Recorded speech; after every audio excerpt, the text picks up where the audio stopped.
Joe found himself noticing things he usually overlooked. The way the puddles reflected fragments of the sky, turning the sidewalks into scattered portals to heaven. The intricate patterns of rust and wear on the fire escapes that zigzagged up the sides of older buildings like metallic vines.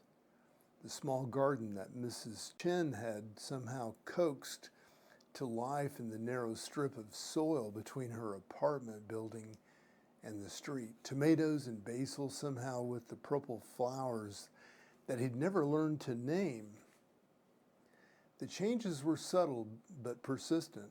The street musician was setting up the corner of Main and 3rd, the same spot where someone had chalked an elaborate mandala the night before. The chalk was gone now, washed away by rain or swept up by city maintenance, but something of its essence lingered. The musician, a young woman with silver hair and hands that moved like birds, was tuning a guitar that sounded like it had stories to tell. Joe paused, something pulling his attention. There on the bench, where the street musician had placed her case, was a small origami bird, paper white, as fresh as snow, folded with such precision that it seemed to hover over the edge of flight. He'd seen the musician place her case there, but he was certain the paper bird hadn't been there moments before. "Excuse me," he called to the musician, "did you make that?"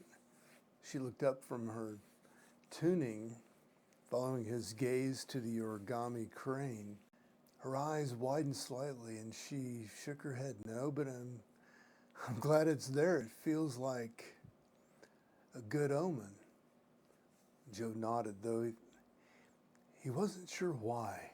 He started to walk away, and then he turned back. "What's your name?"